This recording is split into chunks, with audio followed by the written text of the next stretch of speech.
Hey everyone, I hope you guys are doing well. Diamond, you want to greet the crew?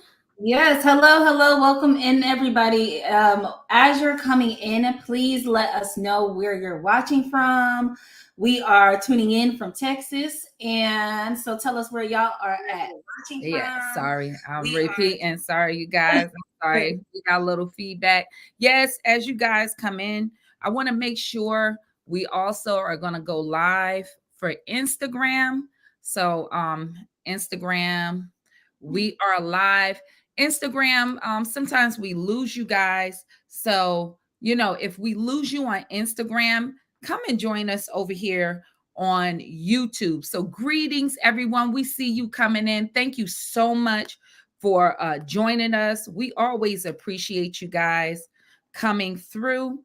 Um, I'm just checking. Yes, we are on Facebook. So, Facebook, thank you guys for joining us. And we won't really hold up too much time. Um, Me and Diamond are talking tonight, just like we've been talking about improving y'all credit. We want to also talk to you about making money. Let's be honest. A lot of people problems with their credit is you don't have enough cash flow. And so in this high inflation, it's really a struggle just living off of your paycheck because the price of everything is going up except for your pay. That is not going up. So one of the ways that you want to leverage your credit is to make money, you guys. A lot of people get into credit problems because they use their credit just to buy stuff. They don't use it to actually make cash flow. So we want to introduce a way tonight for you to leverage your credit, and it costs you $0 for you to start a business using credit and using different strategies. Diamond, you want to greet everyone and add on to this subject? Yes, hello everyone. If you are tuning in from my channel, hi Moneymakers. If this is your first time seeing me, if you guys haven't been joining this live, my name is Diamond. Diamond Chanel, and I am Sherry's daughter. And I have a channel all about making money, specifically making money online and making money from home. And so I have so many different resources that I provide you guys with so that you guys can start making an additional income, or you can start supplementing your income from home. So tonight we're going to be talking more about how to generate income, how to make more money, and how this relates with your credit and how to leverage your credit in order to start building wealth for yourself and for your families. And just to mention, we do have a webinar happening March 16th. I believe it's going to be at 7 p.m. I will correct that maybe later, but we're going to be talking about how to get over $50,000 in business credit in 24 hours.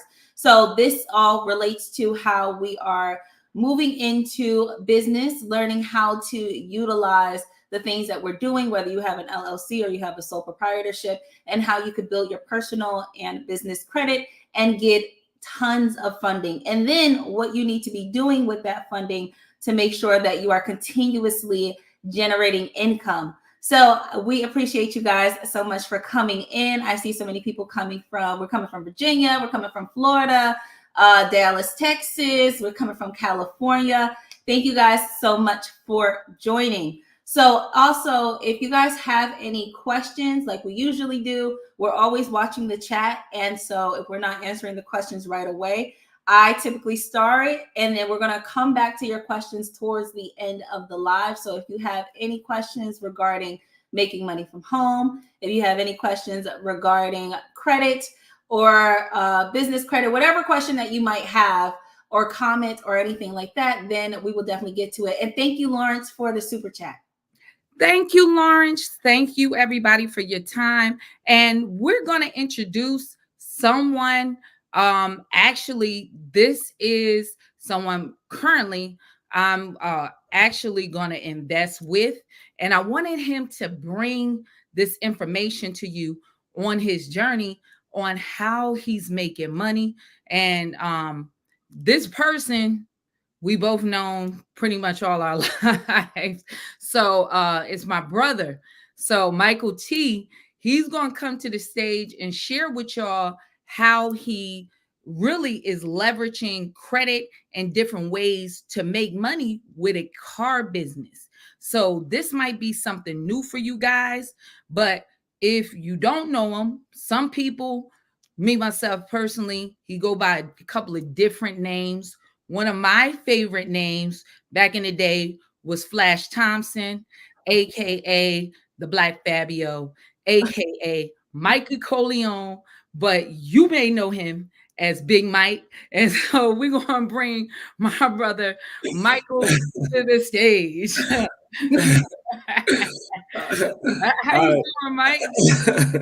I'm doing good. But first, before we start, I want to give a disclaimer to all your viewers. Yo, I'm new to this. So I don't have, to the YouTube, the podcasting, the Zoomy, the Zoom, you know what I'm saying? So if anybody get offended or get upset or get irritated, listen, I apologize in advance. Don't worry about it, because they already have been introduced to me. And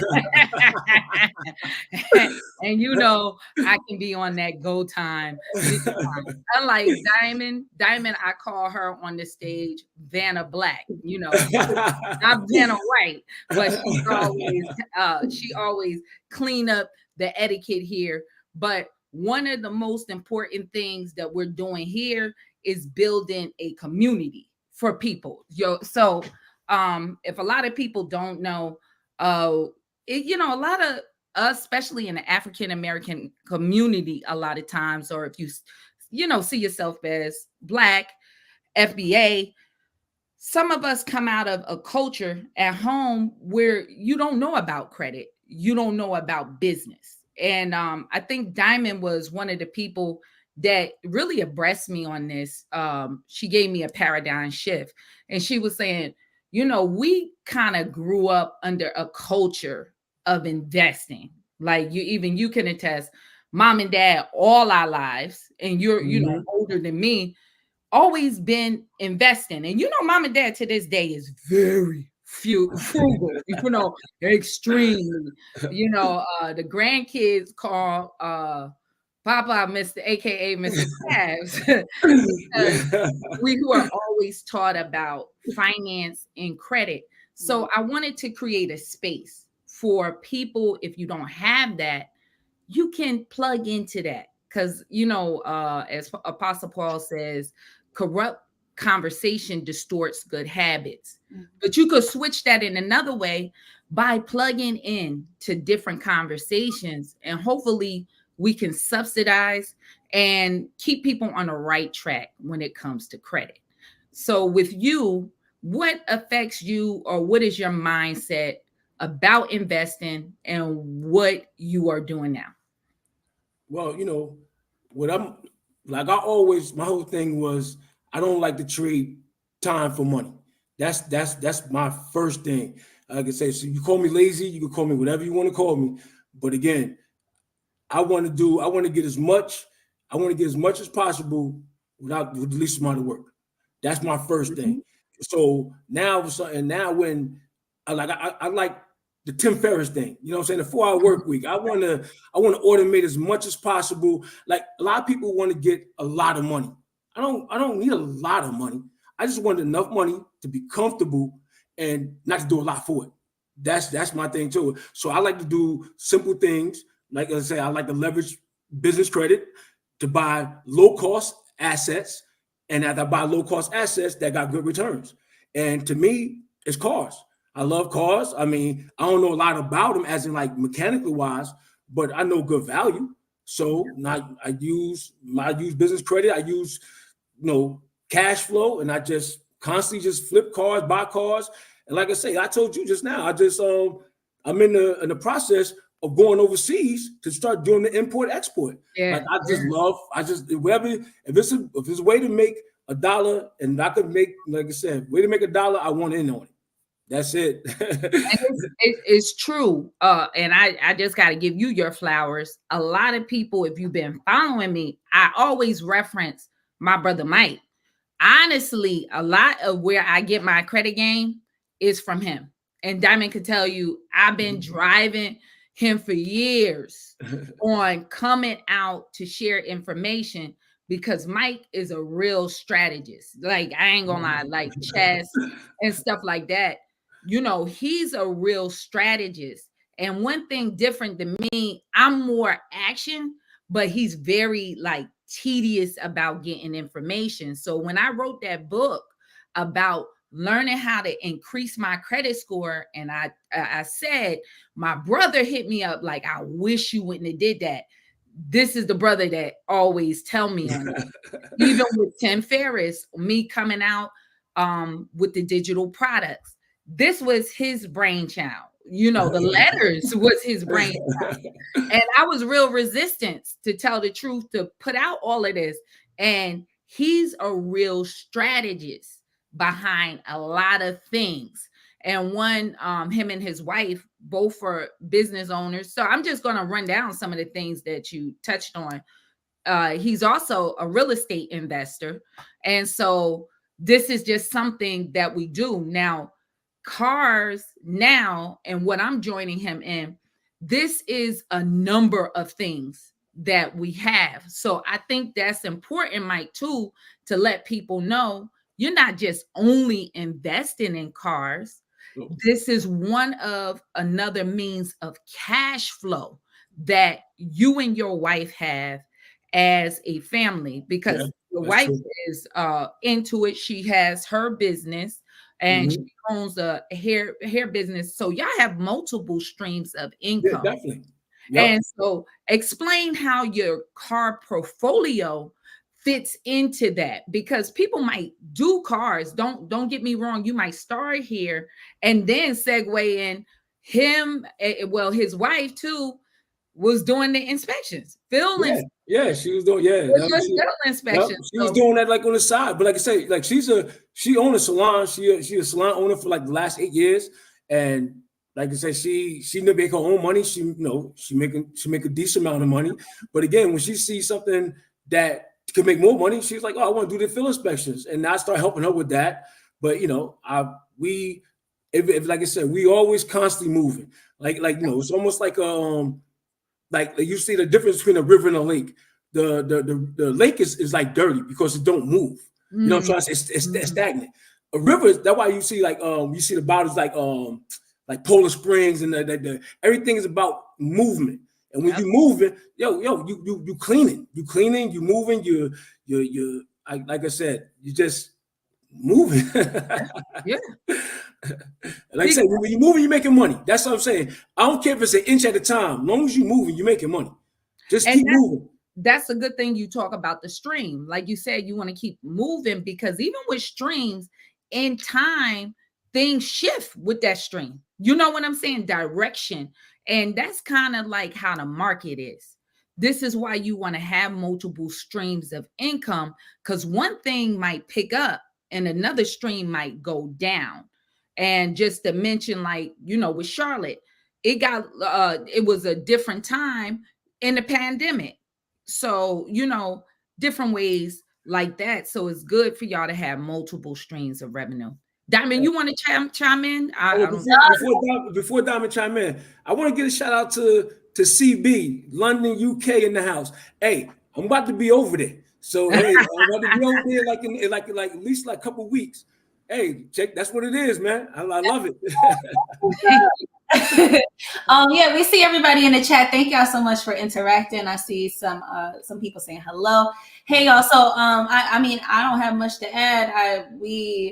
Y'all know me. I love talking about passive income. I agree with what everybody is saying. And these are, this is my uncle, this is my mama. So this is where I get my information from, for sure. So we definitely have such a powerful family of knowledge. And I'm just grateful to be someone to be able to absorb that at a young age.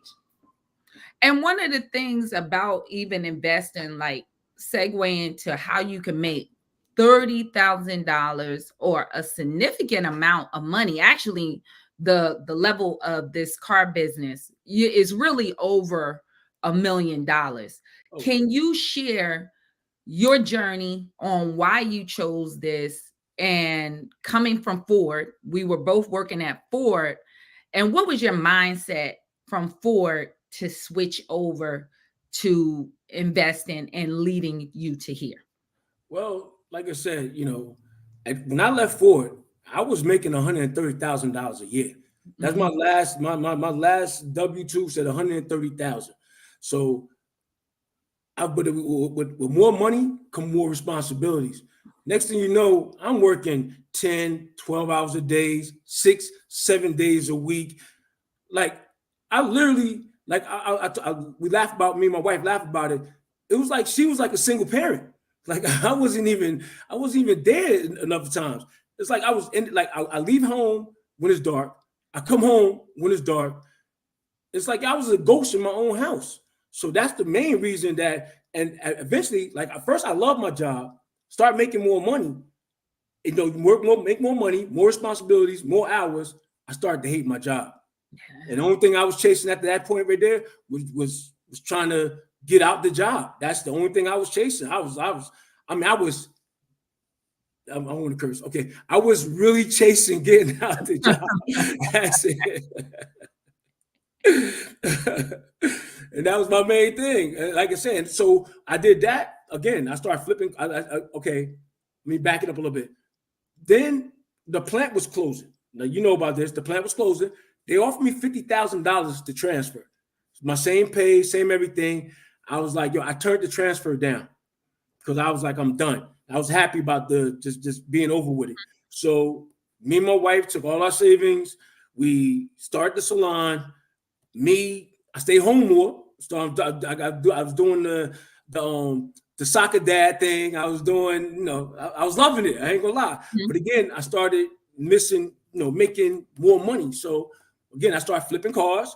Like I said, first I started flipping cars from my neighbor's driveway. That's the thing. Like I ran out of space. I said I need for his driveway. Start flipping cars, and we just grew from there. Like I said, started just networking, like you always talk about Yeah. relationships. Because I wasn't about relationships early. I was always about, hey, I could do it by myself. But you use the main person, like, yo, listen, relationships is gonna make you grow. And when I say relationships made my business grow, relationships really took it to the next level. Again, I wouldn't even be talking about going to Europe, like my guy Rick. He he do the imports, Africa, Europe, Australia. So I hooked up with him because I met somebody else. I have dealerships in Arkansas, dealerships in Missouri. So I'm always moving around, and I meet people. And like I said, everything just relationships is grow, grow, grow, keep moving. That's all I can say.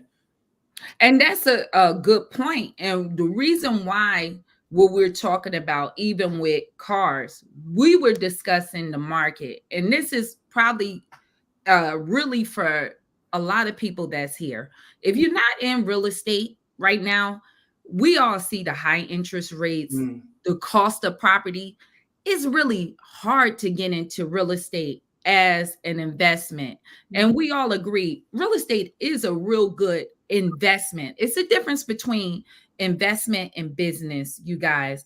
Business is really anything when you're trading, making income from creating products or a service.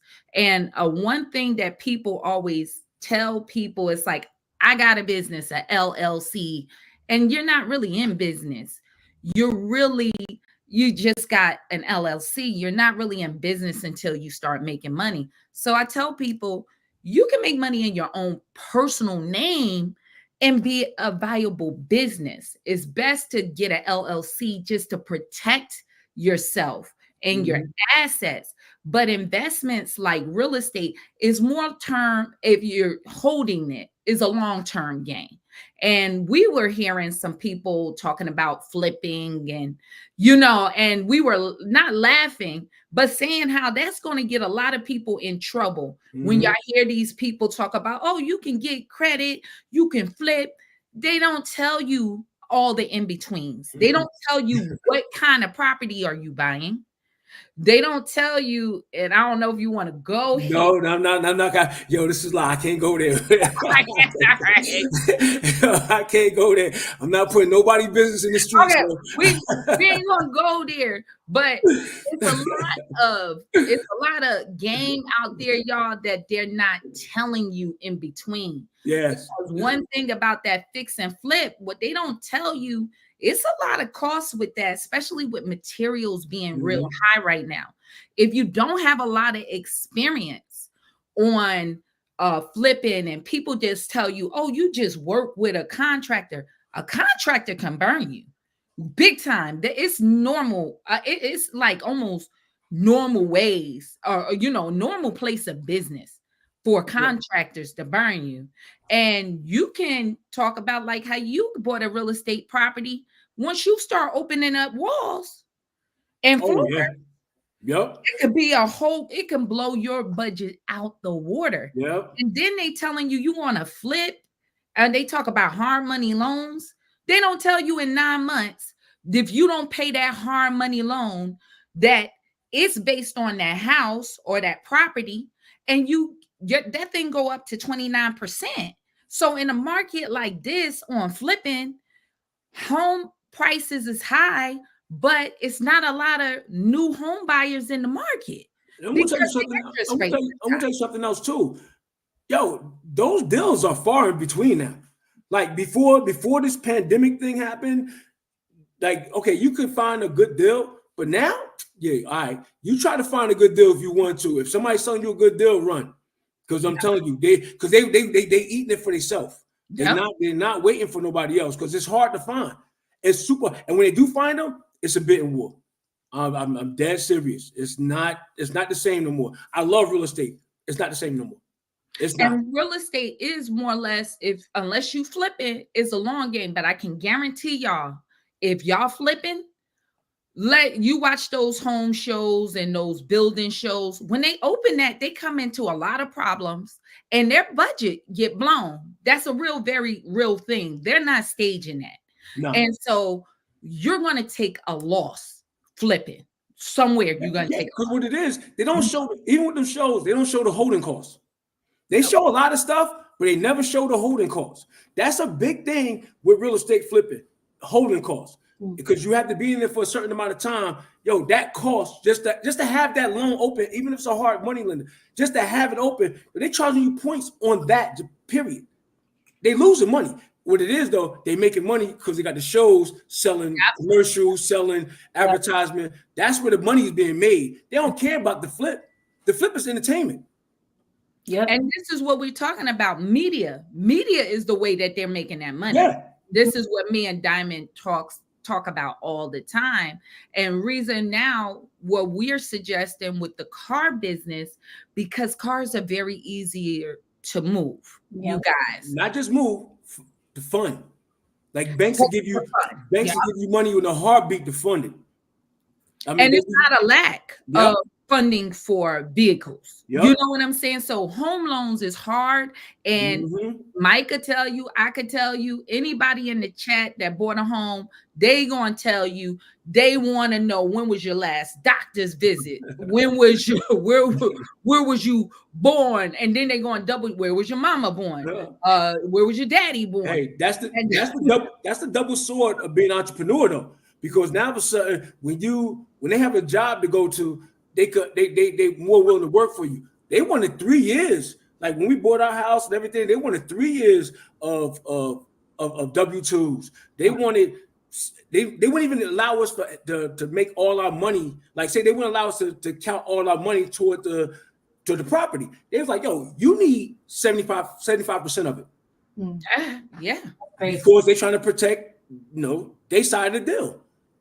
And then moving forward, like you were saying, those deals for real estate is few in between now. Car deals on Facebook, you got used car deals, you guys, that's always available. And Mike have a different way that he can touch on some things on how you can really sell cars and pick up these deals. So what kind of deals do you find for yourself, Mike, most profitable? Because I know you were explaining to me you can do this a couple of type of ways, and some people specialize in Yes. certain, let's say, luxury cars or whatever. What do you find is the best deals? All right. Okay. Well, we like me and my so-called team. What I found that worked the best for me. I'm not saying nobody else. For me, Turo is a godsend because we used to put a lot of money in cars. Say you have like 15 cars, 10 to 15, 20 cars. That's money tied up. With Turo, now you're able to rent those cars and still post those cars for sale. So we make money. I want top dollar for all my cars now. So I could wait 6, 7, 8 months. As soon as somebody want that, then I sell it to them. I make money. I make a passive income while I'm holding the car, and then I bought. And the main thing is to buy the car 20 to 40% under market value. I don't care what it is. Somebody like you were saying before, somebody's always going through something. Yeah. Just wait to find that something. Yo, same thing. I bought my house. Yo, my house is a $500,000 house. I bought my house for $290,000 because the lady was going through a divorce. Yeah. She was going through a divorce. I bought my house for $209,000. I bought my house with $200,000. With $270,000 of equity in it. Acre land. I'm talking about the biggest property. Just because somebody was going through something. And like I said, you wait to that deal, and when you find the deal, like I said, you jump on it, keep moving. Somebody mentioned a great question. Hey y'all, I'm new to this, but on the views of changing my credit and making some money, but I need to learn. Is this a weekly thing? And that's a good question because well, now we're going to be doing content on the business channel that now me and Mike have, and we're going to start showing you, he's going to start showing you how to make money in the car industry and different ways where you can start. And we're going to, matter of fact, let me drop that video. He has a video now that he launched out on how you can get and make $30,000 a month with $0. So he's not talking about even you starting not off with a ton of money. No, he's talking about starting off with zero and doing this part-time, so don't be intimidated. Nobody's looking to just like have you to leave your job, because your job is a powerful thing to leverage, you guys, to be honest. So we don't want you to run off your job, but what we want you to do is think about this generational wealth. Your job that you at now, what you're doing is working there for 30 years till you're like 65. And the best that you get out of that deal, if you have a pension, and many jobs don't even offer that, is a 401k, and that pension possibly go to your spouse. But after that, you and your spouse is gone and you dedicated all that time in that company, your kids can't inherit that. So think about it. You're really building for somebody else's family generational wealth. So you might want to change your mindset, you guys. Think about that. Start building something for yourself. And it doesn't matter how talented you are. We've seen many NBA players, great sports players, football players. Scottie Pippen right now, what they say he's broke. I don't know if it's level broke, like out in the streets broke, but we have seen many artists that have been broke. Marvin Gaye died broke. Elvis pretty much died broke. Yep. Marilyn Monroe died broke. And so if you could be a very high earner now, but think about down the road. Think about if you leave here early, that pension go, like our brother passed away. He worked for a long time. His kids didn't get his pension. Nobody could get his pension. So think about that, you guys. Don't just spend your time building somebody else's business. build something for yourself. Yeah, definitely. Yeah, I mean, you want to add to that? Yeah, I want to even talk about even with celebrities, where we see how you were talking about Scottie Pippen and everything, where these celebrities, I know y'all was seeing Taraji P. Henson, or even when you see Monique, a lot of them are nothing but high paid employees.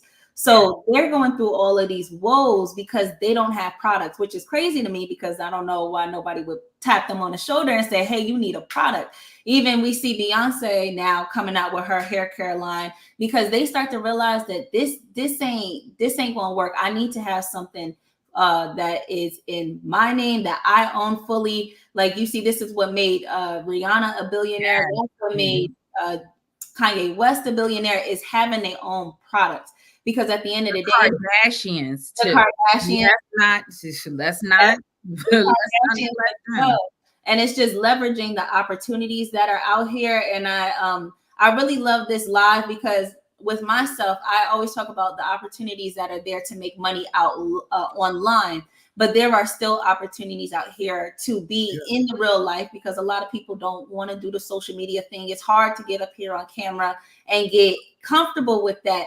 And so having these different practical ways where y'all can start earning money through cars and through different things like that is awesome. And I also want to mention, now Mike has a free guide to start slow flipping. Yeah. And so y'all can go over to the website. I am going to put the link here in the chat, but I wanted to ask you, Uncle Mike, could you tell us about your first flip, what that process was, and maybe some things that you learned the hard way, and some mistakes that we could. Okay. No, I'm a man of a certain age. So like I said, my first flip happened like 30 years ago. So it was just almost, some of it was for sport, because you lose a lot of times. When you again, this Toro thing, like I said, is a godsend, because when you used to flip before, it's all about getting that car out the door. Sometimes you have to take an L. Sometimes you have to take just to get your money back. Sometimes you make some money. Sometimes you killed it. But now with this Toro thing, you able to, like I said, you buy it right. You buy it the same way you buy it. But now you able to rent it. So somebody, remember, somebody want that car. Like I said, no matter what kind of car it is, people are like, oh, I don't want that. No, listen, you might not want it. Somebody else want. Somebody. It's a hold on, my man Rick. He always say, it's a butt for every seat. So like I said, it's a butt for every seat. So somebody want it. So you rent the car out and you rent it out, you still marketing it. And as soon as somebody want to buy it, you snooze the car, you bring it back in and you show it. And now you get the top price you want for it. And that's why I say it's so good. So you don't have to, it's no rush no more. Because that's one thing about flipping. People are like, oh, flipping cars, it's cool. But a lot of times you get stuck with a lot of cars, especially if you got a lot of money tied up in cars. Because you got to get the deal. You always, like, say you got like, you got 10 cars, you got to get them. If you got 10 cars, you see 11 cars, you got to go get it. You always got to go get those cars. If it's a good car, you got to go get it. Good deal, got to go get it. But now you're able to get the passive income. Now you're making money off cars constantly. You're always making money, always making money. And I see some good questions in the chat.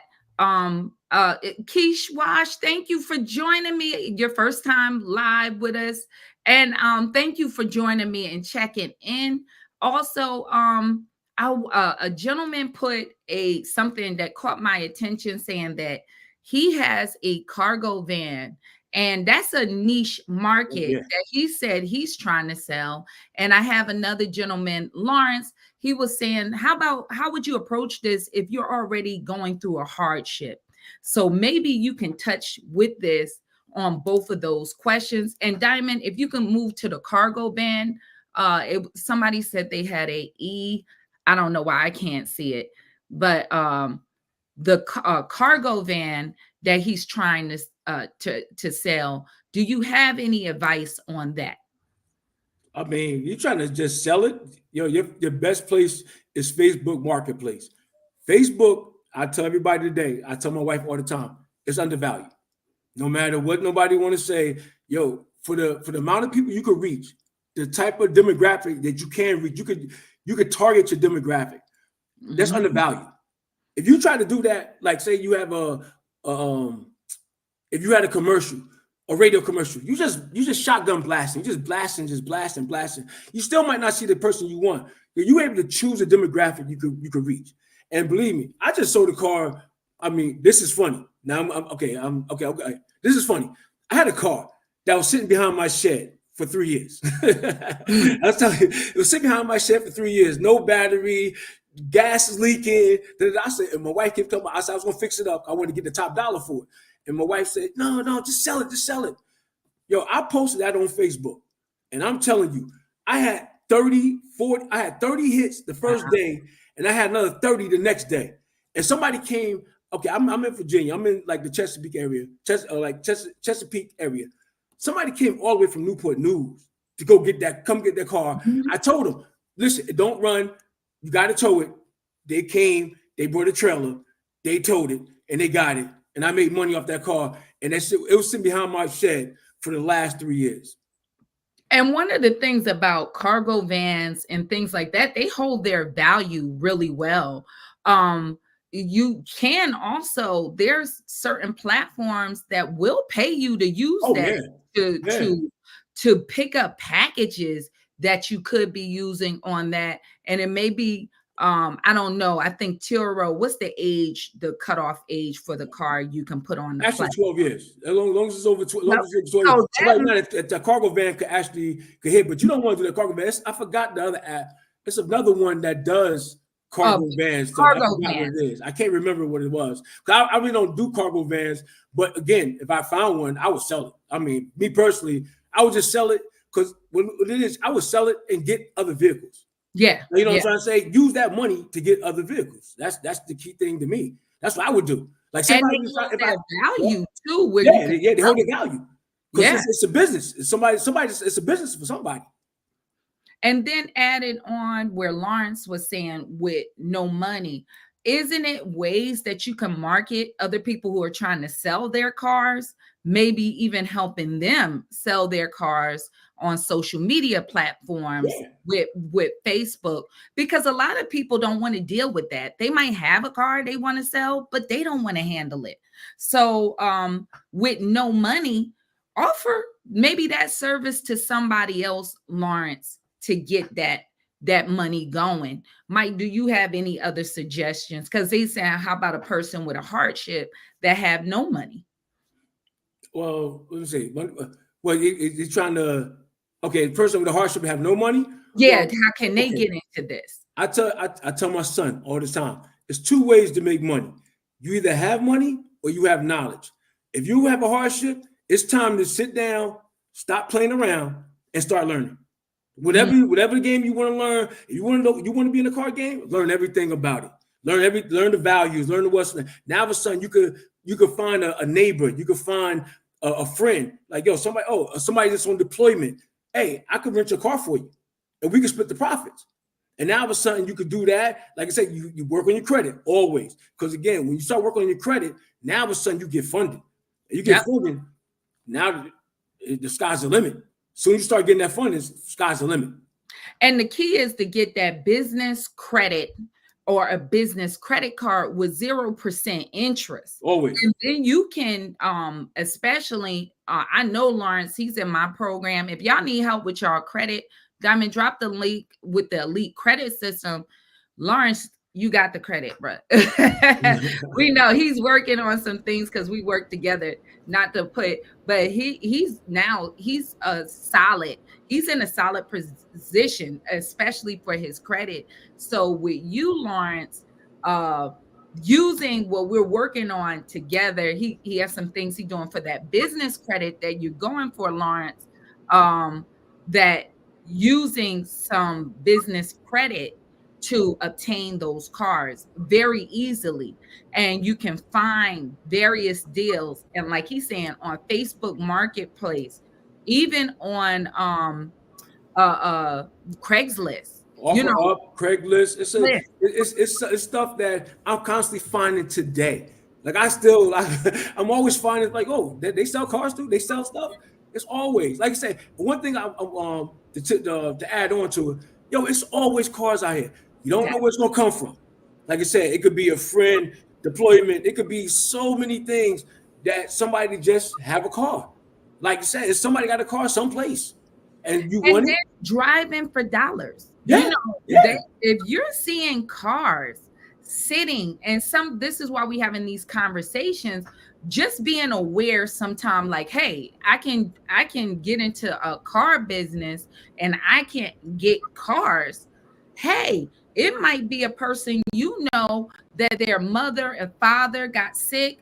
Older people or senior people don't abuse cars a lot. They Mm-hmm. keep cars in good order. Or if you know that neighbor went to the hospital, or you get word of mouth, people are sick and they need to get rid of that car, or you're driving around places and you see a car that's sitting, or you notice, oh, my neighbor down the street got a car sitting. Those Those are are my perfect best opportunities. deals. Those are my best Yeah. deals. The best deals. Somebody that they like, oh, you want that? Like, yeah, I want it. I mean, you drive by, you see a car, you go your regular route, you just drive, you see a car just sitting there. Yo, sit down there, write a note, put it in the windshield wiper, and go about your business. And somebody gonna call you like, yeah, I want to sell this car. And that's when you gonna get the best deal, because they don't even care about the car.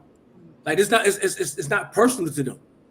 Yeah, you try to find somebody car that they love. They like, yo, this is my car. I lost my virginity in this car, whatever. Yeah. Like, they got sentimental values in that. Now all of a sudden, they want a bag for that one. Now, Not just a bag, they want a duffel. another part, I wanted to, only because it just correlates to what you just said. I know Lawrence, he wanted to clear up what he meant, even though I think the first one was a good question to ask. But he was asking people that are in hardship, being suspicious, like, or being taken advantage of. How do they feel taken advantage of, or how do you deal with them in that case? No, actually, you're doing them a favor a lot of times, because they looking for money and they like, yo, I don't know what to do. They don't even think about that. Yo, just sell your car. Just sell your car. If you sell your car, you can have the money that you need. And that's it. Or to be honest, y'all know I had gave away a BMW X5, real decent car. My car, it really wasn't having an issue, but what they were offering me up at the dealership for $1,000 to sell it, I'm like, yo, y'all get no. I was like, I'll get a car away. I'll be honest. Yeah. Some people just don't want to really deal with the extra car. They just want to get rid of the car. I mean, I do that a lot of times. You might not just have the time to concentrate, sell the car. If somebody going to take a car as is, a lot of time that's a relief, because it's tying up space in somebody's driveway. So the mindset to understand, you can be doing a person a favor. But one thing I want to segue to, because you brought me into this and was talking about it, for my ladies, men are really, pretty comfortable when it comes down to buying cars. But one part you were talking about, Mike, about making this where you can set it up to be passive income if you do it right by different strategies where, you can partner sometimes with dealerships. Yeah, you can partner with dealerships, but before you go way to that extreme, say a female, she want to get into buying cars or flipping cars. Today's age, you got websites, yourmechanic.com. They will look at a car for you. They'd take like $125, $150. They go look at the car, make sure everything is all right. You can have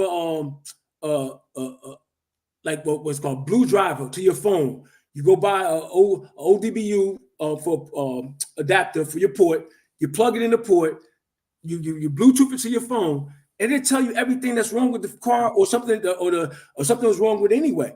And it tell you the YouTube, how they fix it, and then you have your mechanic come through, $75 to like some more expensive cars, $200, cheaper cars, $75, and they'll go look at the car for you, say it's a good deal, not good deal. And again, you could do it in a tour roll, have people clean your car. You don't have to do it, but then again, you're not going to make as much money. You got to find a cheaper deal. So at first you might be breaking even, but then as you be in the business for a little while, you're going to find somebody that's that that need that they need a service. So they're gonna clean your car for you.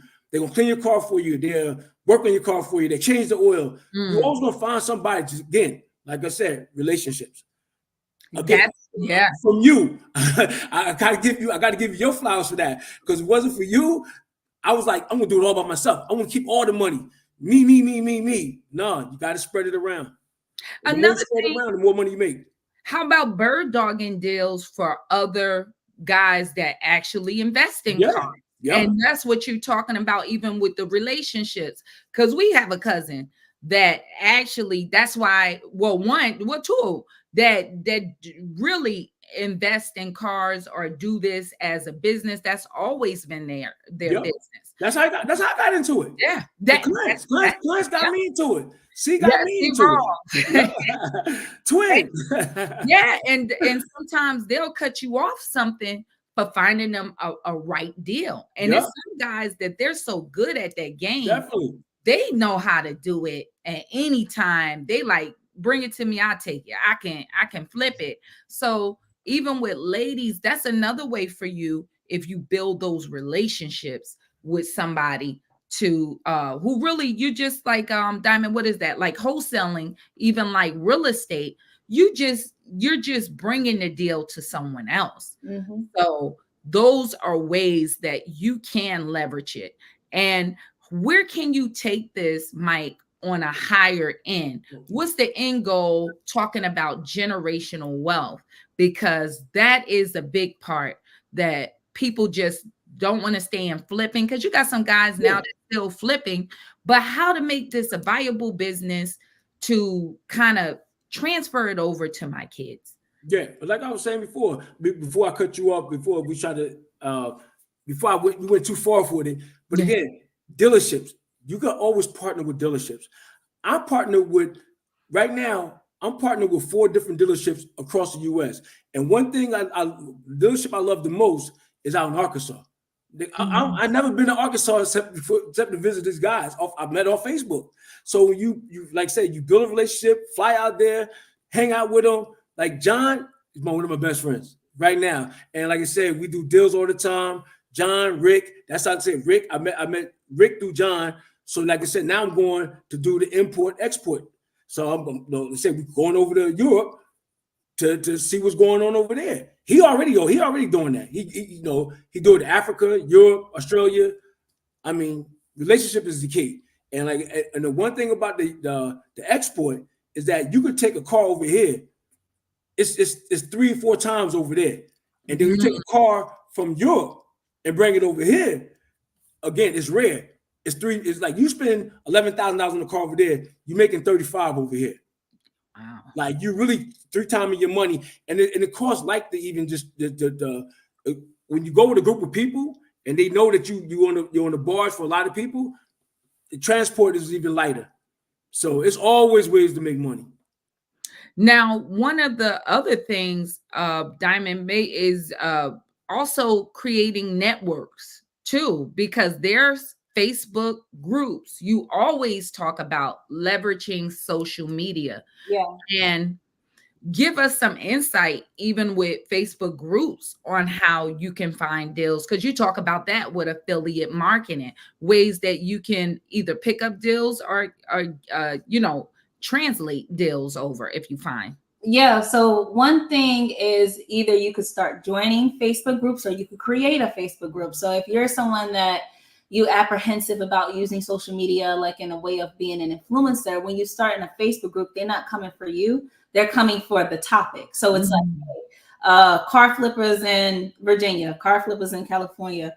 And you just make this group, you create this group, and you're creating a network full of people. And on top of that, if you are creating these pages, you could do this on Instagram, you could start doing this on TikTok, whatever. You pick a platform, and we're using social media to just outreach, to try to get in contact with people we may have never crossed paths with outside of social media.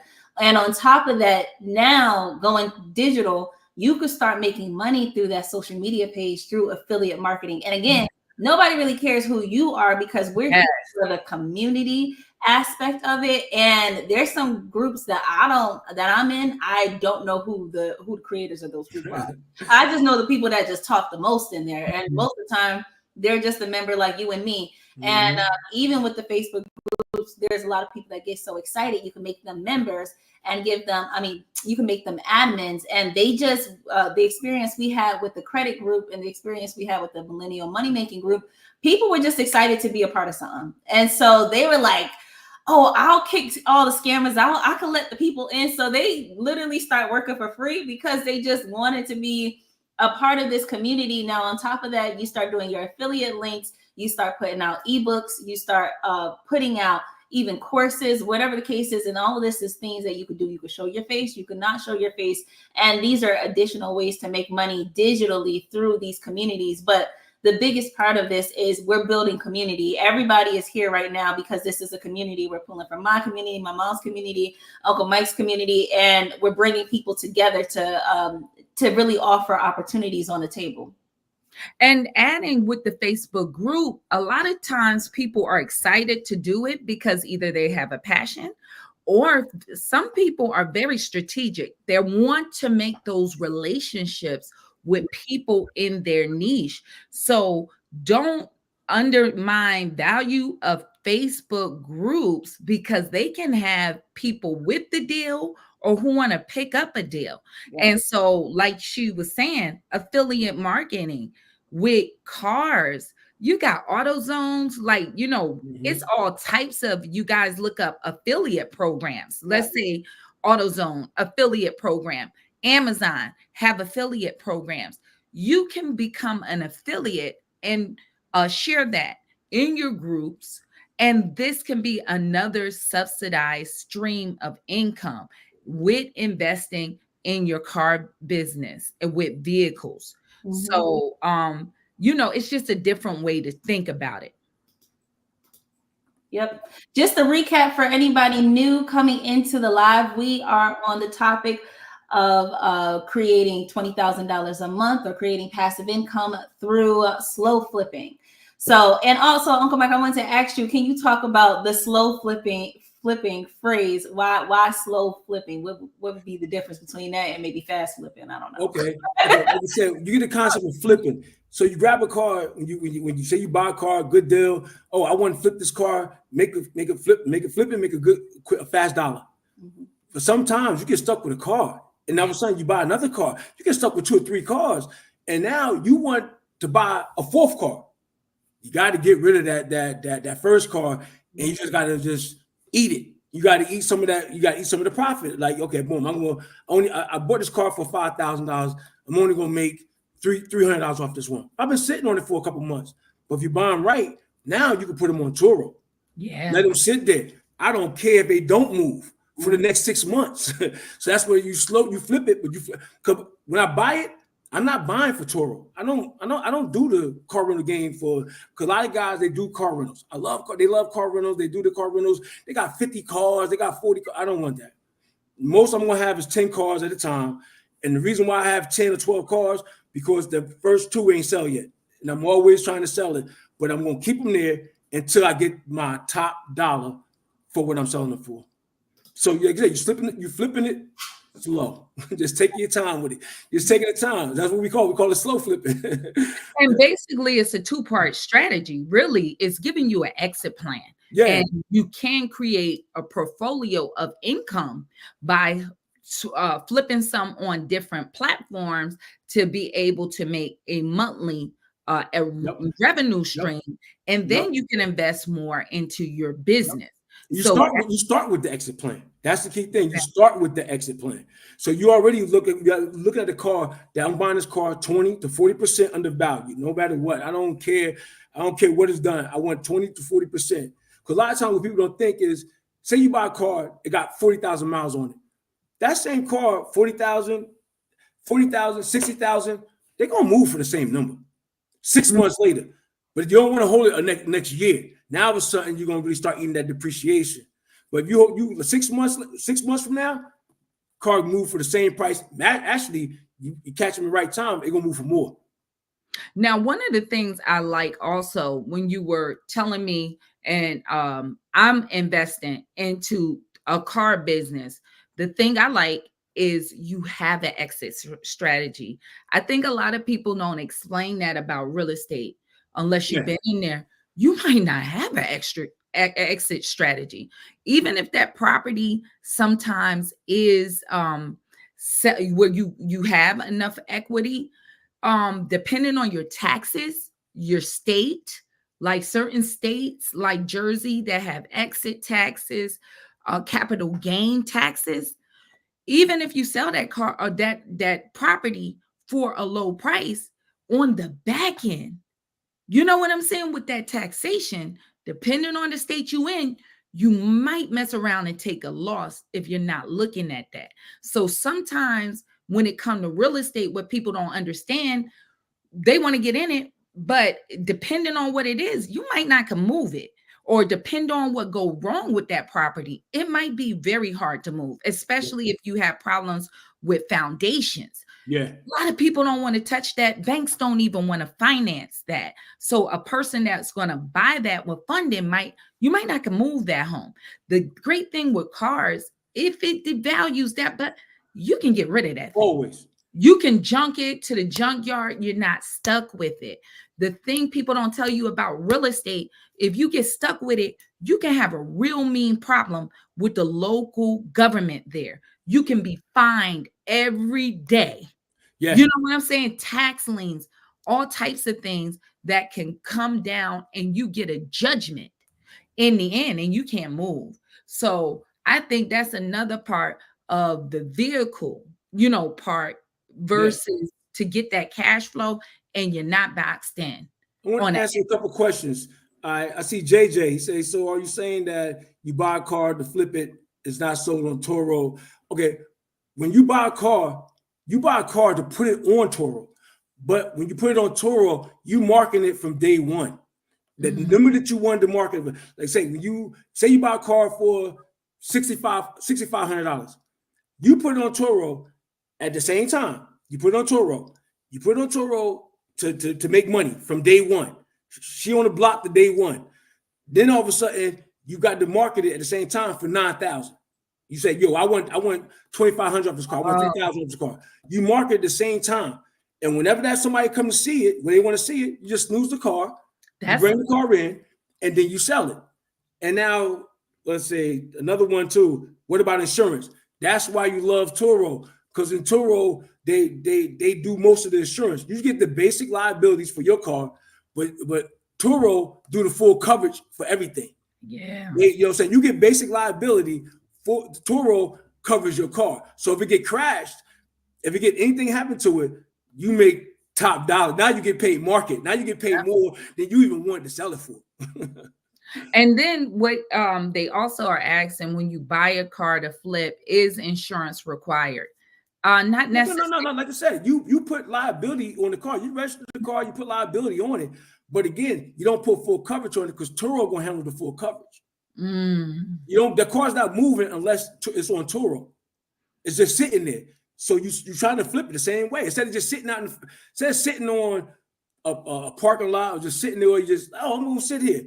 No, that car don't sit there. The car moves and make money from day one.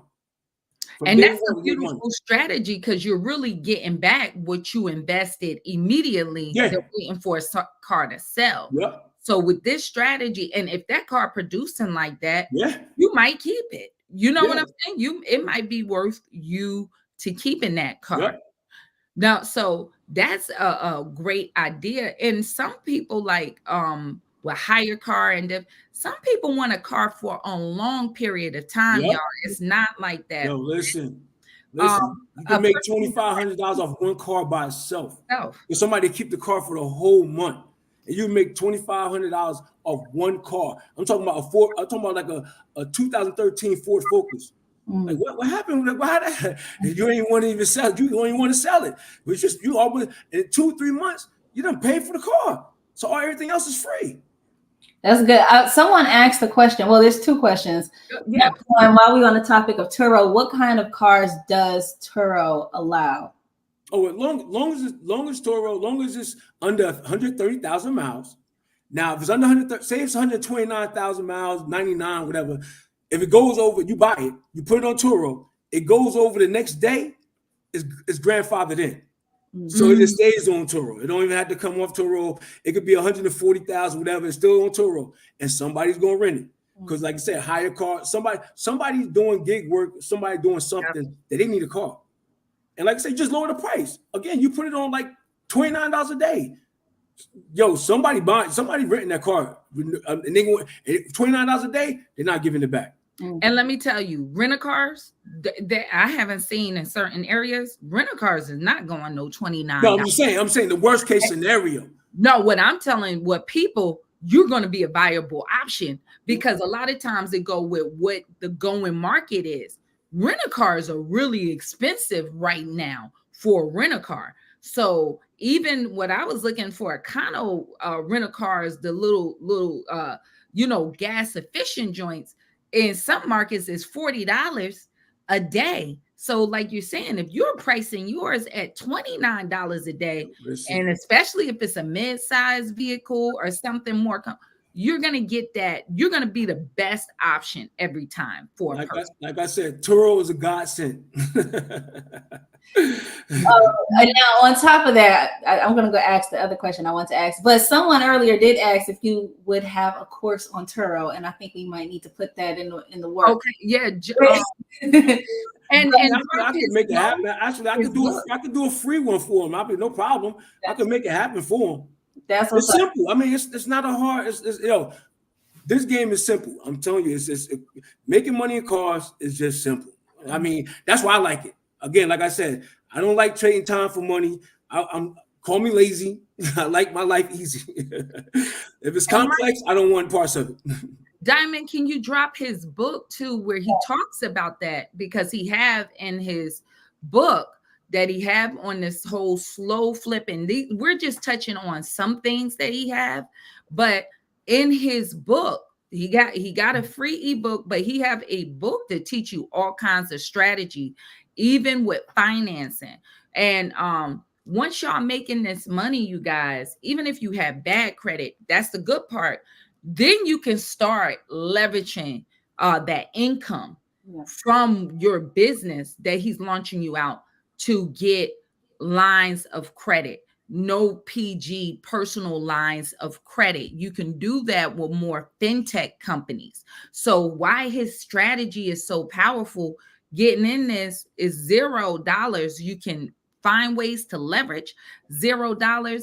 If you're on Turo, Hire Cars, some of these platforms, now you're generating income. So even if you got troubled credit, once you start generating income, now you got options where you can get business lines of credit that's going to look at your income, not so much you. So that's powerful. And he'll be talking also about different ways of getting financing and different strategies for financing your business to grow your business on the business channel. And he'll be bringing you content like that and ways to build business credit over the time, and different ways to leverage this business. And like I said, you guys, find, like he said, we're in a certain age group. And I know with Diamond, her with the millennials, some of you guys who are not afraid of technology, that's great, affiliate marketing. But it's some people that's want to be a little more hands-on. And, like, what did you say, Diamond? Even with the inspections, you had a good word for it. What was the word you were saying? Practical. Yeah, more practical things that you can do. And so this is one of those practical ways that you can make money. And Diamond is going to drop his link for the book in the comment section, and we'll make sure we'll keep it pinned. Do anybody else have questions? There was a question. Someone asked, do you have a car lot? I'm sorry. Well, technically, I don't have a car lot. I don't have a dealer's license, but like I said, relationships. I'm a partner in car lots through the U.S. I'm talking about 4 different car lots, and like I said, Arkansas is my favorite state, and I've never been to Arkansas except to visit this car lot that I'm a partner in. Because you can partner with everybody. Relationships. You meet people, go see people. It's a plane flight. Like I say, $300 for a plane flight, round trip. Go hang out. Go see a new state. And just do it. Just keep moving. And that's what you talk about even in the book, just different ways of building those partnerships without having that car lot. And there's different strategies you can approach that way. Like he said, Arkansas is a reason behind why he liked Arkansas for that strategy, but he'll tell you even local in your local area, different strategies. Now, let me ask you about even getting cars with people on the higher end. Now, we're normally from the Northeast around the New York City area, and there's a plethora of cars there. And depending on where you are in the US, do you subscribe to people even having cars transported to you if you find a deal? I mean, if it's a great deal, yeah. But again, you usually try to stay away from the northern states because it's because of the snow, the salt, they rust more in the bottom. Okay, you catch more rust at the bottom, so you try to stay away from them. But if it's a good deal, I want in. Okay, so you saying regional. And now how about cars? A lot of guys talk about cars with title, like with the titles that they the salvage titles. Now you want to stay away from. I stay away from. Okay, the problem I stay away from with them is because you can't put them on Turo. Okay. They're salvage titles, wreck titles. You can't put them on Turo. You want a clean title. That's what you really want. But again, if it's a good deal, somebody gonna buy that car, and you're gonna make some money off that car. And that's a good point, because a lot of people might not know you can you don't want to buy a car that's salvage, because you might even have a friend. I mean, you had a car that you totaled out and it wasn't really in bad condition, not in a bad way. The car could be repaired. It's just the insurance company saying we don't want to invest in it, and it could be something really light on a car, and the car isn't really that damaged. It's just that the insurance company don't feel like it's a good investment, and they'll walk away. So it's good to know, Mike, that no, you should not. You want a clean title with going for this strategy, unless you're a more experienced type of investor. Once you go down the road, it's a lot of people that make a lot of money in salvage titles. I'm talking about, because you usually get them dirt cheap. Because like say, a person like me, I don't want them. I take them, but I don't want them. That's a lot of guys. I know a lot of guys that make a lot of money. I'm talking about a boatload of money for salvage titles. I'm sorry, y'all. Go ahead. We have another question only because I think it's relevant to the topic. It is it good or bad to purchase cars from the car auction, being that basically you're buying it as is and taking a chance to avoid limits? Well, not really, because some auctions, okay. If you go to the auction, if it's on the green light, the auction guaranteed the car. Now, if you got like green, yellow, red lights, red light, it's on you on your own. So you really don't. If it's green light, you're trying to buy something with a green light. But if you go to an auction that you're not able to test drive the car, because some auctions you're allowed to test drive the car. If you can't test drive the car and it's a red light, I mean, you gotta stay away from it unless it's a crazy deal. You know what I mean? Unless it's a crazy deal, just stay away from it. You gotta just say no sometimes. Sometimes you just gotta say no. All deals ain't good deals. Like that's in life. No, everybody, all the pretty girls is not the best girls. All the certain guys is not the best guys. It's not just because it look good, it's not good. Sometimes it's not. Now, somebody asked Diamond, will refinancing hurt your credit to refinance a car? Do you have insight? I have insight on that. Do you have a different way of seeing that, Mike? Refinancing your car to hurt your credit? I mean, you just know you're just starting the loan back over. That's the thing. So, but if you have a high interest rate, if your high interest rate and you want to try to save money, refinance the car. You know, even if you take a little bing on your credit, I mean, you saving money. You know what I'm trying to say? You're gonna pay the car faster, you're saving money. But if you, like you say, if you care more about your credit score, then you don't refinance the car sometimes. And that's why I let you go with that, because my weight on it is going back to business credit. As you know, in the car business, a lot of y'all guys don't understand you can get funding on the business side to buy a car. And if you start that business, you need to refinance that car under your business. Yep. So this is the value of the game that we're giving you in these conversations. And he know that, but just was saying like on the personal side, but the real key is to take that car, start your business credit.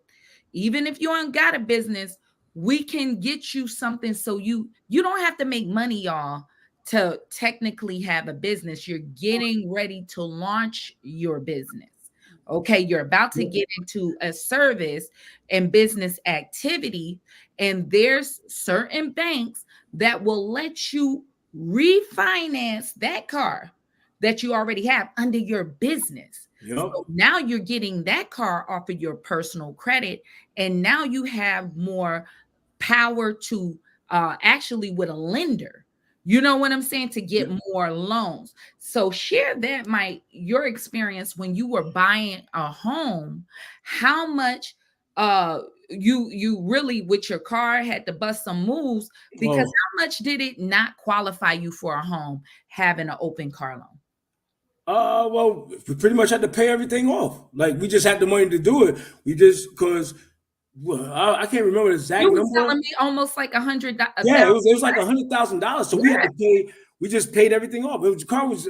We didn't care. The payment was light, but when we figured that out, and on top of it too, I had to co-sign for my son's car. So I had to make sure that I showed the bank about his car. I had to pay his car. I had to just pay everything off just to make sure we got an extra $100,000. And see, what people don't understand, your income come to play on what debts is reporting on your credit report to qualify for a home loan. And so what we were saying with them, because of that car payment on the personal side, they qualify less, $100,000 less for a home. So this is a difference from a $300,000 home and a $400,000 or $500,000 home, because you have a car note reporting on your credit report. So by refinancing that under your business, now that's no longer reporting on your credit report. It's a good a closed account that you had good standing and paid off, and now it gives you more access to a bigger home, more or maybe even a better quality home and more lending. So this is what we talking about, strategies, y'all, the really game moving in 2024. This is why Mike is here. You want to leverage that business credit. Business credit is the way. Go ahead. And one thing too, when you was talking about like being in business, thinking about being in business qualify you as a business. That's a lot of people don't understand that. Like you thinking about being in business, you qualify as a business. He qualifies as a business. Think about being in business. That's it. They don't take much. And you want to just, if you guys got those LLCs, you want to use that LLC. Yeah. The really tricky part that I think a lot of people don't know about LLCs, they're like, I had this LLC already for 2 years. Is it in good standing? Yeah. A lot of times people don't understand, if that bank ain't in good state, I mean that business is not in good standing, then guess what? They're not going to lend to you. Another part, and you know this, Mike, the business name. Yeah. Your business name. And this is why before you create those LLCs, Diamond, drop our the business credit seminar. Before y'all even create, I'll give y'all my play. I was talking about in the group today. Diamond, you know that business I had long time. Michael, you know that for a long time, making money since over 2012. And because of the name of the business, and I got a good relationship with B of A, Bank of America. I've been their customers since when they were Fleet Bank. You know what I'm saying? I went and sat down with the business manager, and he said, yeah, you have these things in place. Even if I needed to show docs, I could do that. But because of the name, he told me with this name, we would not touch it because it had real estate in the name, or not even real estate, something that alluded to real estate properties. They're not touching that. So what y'all need to know, if your name is Jack, because some people are just revealed in their name, like, you know, what is that? Cannabis Inc. You ain't getting funded.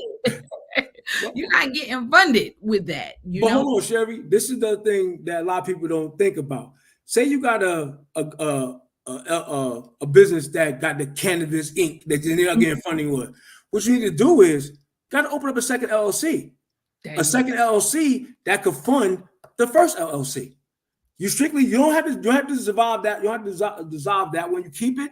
But the next LLC is strictly for the fund.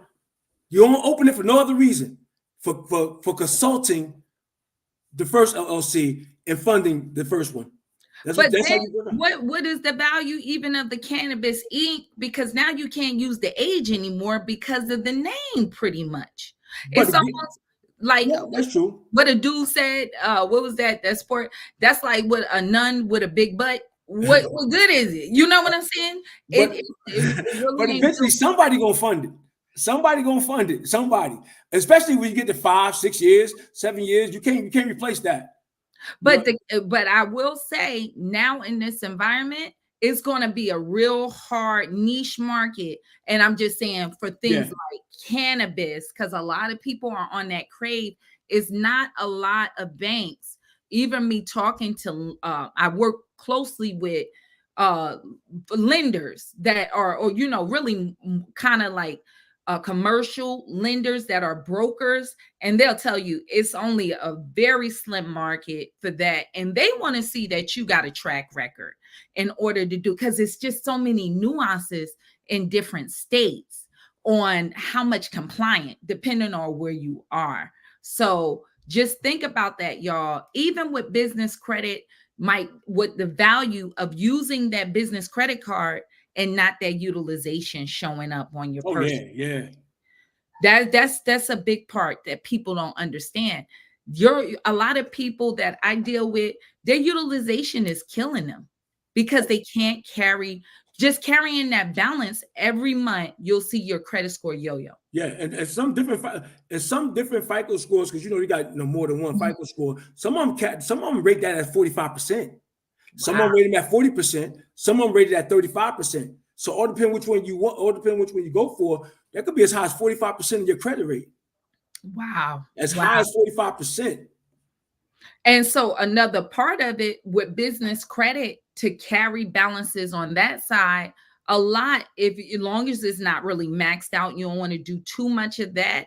But they see it more or less on a positive, that if you're paying and you're paying it on a decent schedule, decent amount, it's looking like you're in business, that you're utilizing and you're making money. So it's more tolerable on that side to carry balances, but it is strictly not tolerable, you guys, on your personal side. So those are some highlights. Somebody said sole proprietor. Even as a sole proprietor, you can get some business. You can still get business credit cards, you guys. Hold on. But before I start messing with the business credit, a sole proprietor, that's when I first got my big, 40,000 sole proprietorship. Yeah, 40,000 business credit. And it's about too, like I always tell you guys, always underwriting. Certain banks are more tolerable, or they deal with a niche market. Like I explained about the cannabis, there's just, there are banks that deal with that, and that's going to be one of their markets that they deal with. But certain banks just don't deal with certain things. So you just want to keep that in mind. Like he was saying, if you have to balance two different LLCs, or just make sure when you establish that name that you make sure that it is a fundable name, that enterprises, or stay away from even like financial names, like where people used to say, what is it, not coaching, but it was, what's another thing that not coaching, but it's another word that they use, Diamond? Consultant. Even a lot of companies now are pulling back off of that. But something like ventures. I would even stay away from capital. Or INC. Just keep it kind of generic, and you just want to strategize on when you're doing this. Tell them like zip codes where you got that business is very important. Very important. Very important. The address that you're reporting that business from the door, y'all, it could be very costly to try to revamp LLC, and sometimes refiling different paperwork to get it. Sometimes it's cheaper to scrap it and just start off from the beginning, unless you really got a lot of funds there flowing. And we've seen big companies will switch names all the time. Yep. Diamond, Upwork used to be Odes.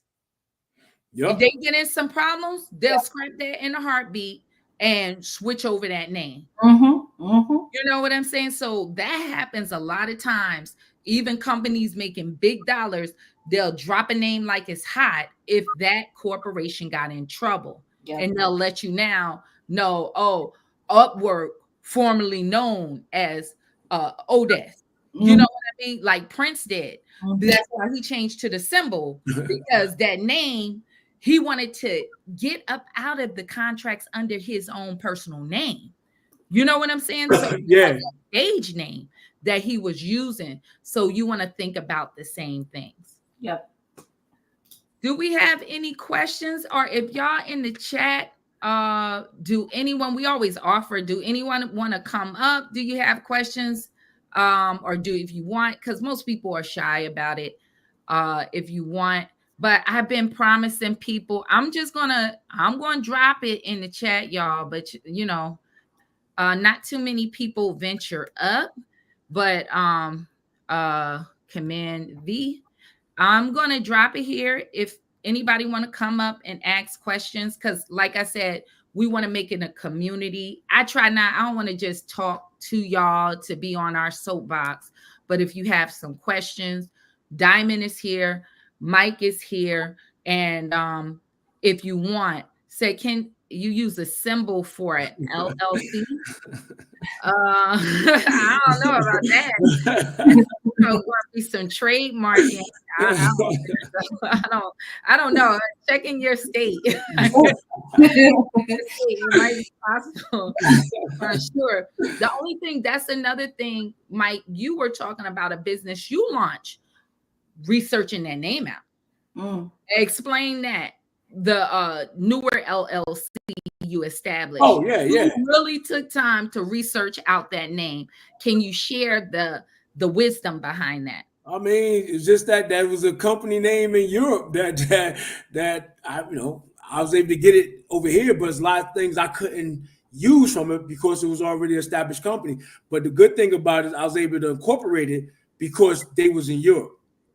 And that was that one part. I don't know if anything else you was talking about. And I talked to you. But trademarking, like you were saying, the name and trademarks, that can get you guys in a lot of sticky, with the name. Certain names are tied into big businesses. So remember the old Coming to America McDowell's? Yeah.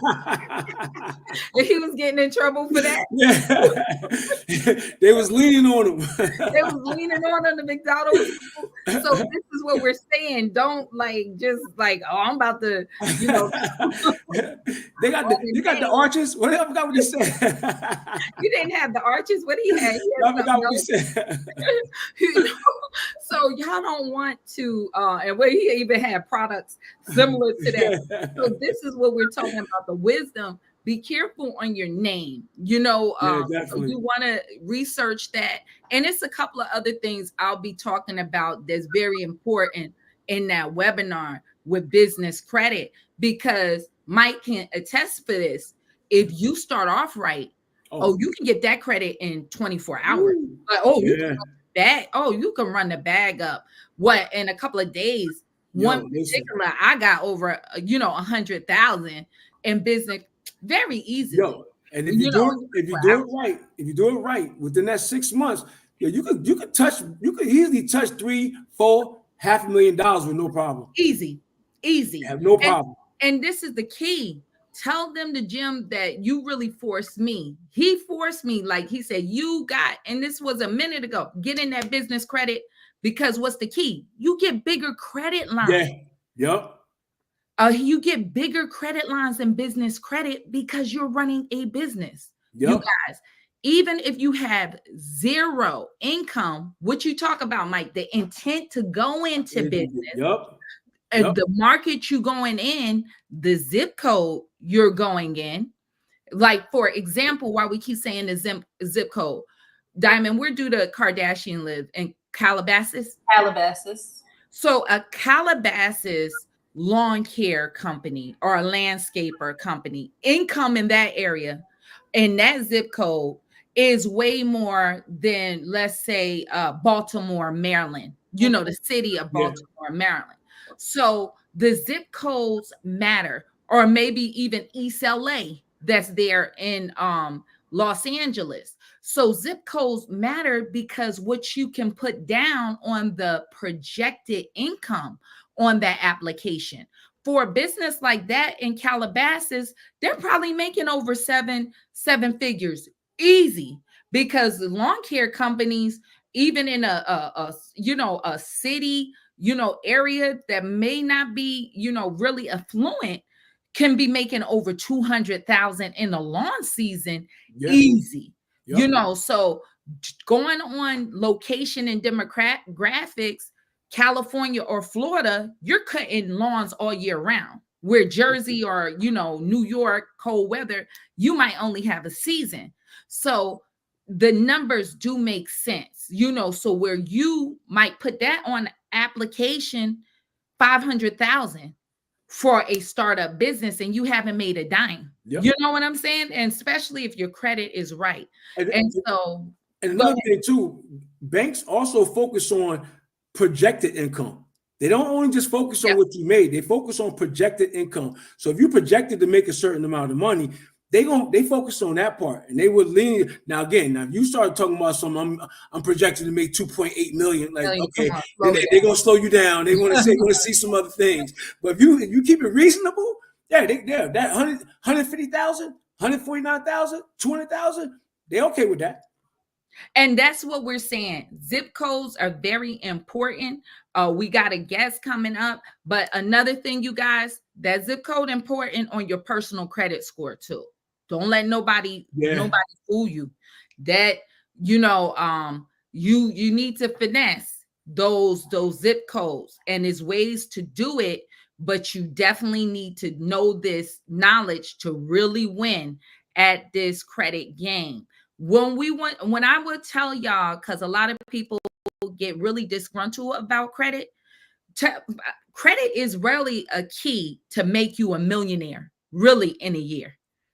I mean, it is really key. If you have the right business model, or really in the next 10 years, it's very easy, because you can just show, like, say with you and me, off of your job. I show what I made 50,000 a year, and instantly, with a little cash in the bank, you're able to go for an asset, a rental property that you can qualify for over 300,000. So you're up off of just showing 50,000 and a little money in the bank. So just think of the power of credit.